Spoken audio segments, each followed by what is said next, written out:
habits of excellence, habits of success, entrepreneurship, leadership and management, learning and development, and outlook, mindsets, attitudes. Hello world! Welcome to Ask Louie B.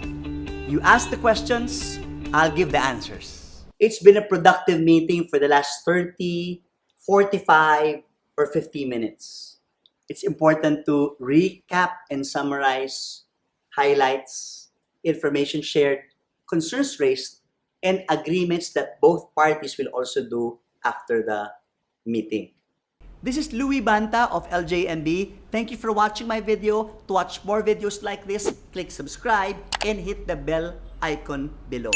If you like this video, please give it a thumbs up, comment down below, and share it to others.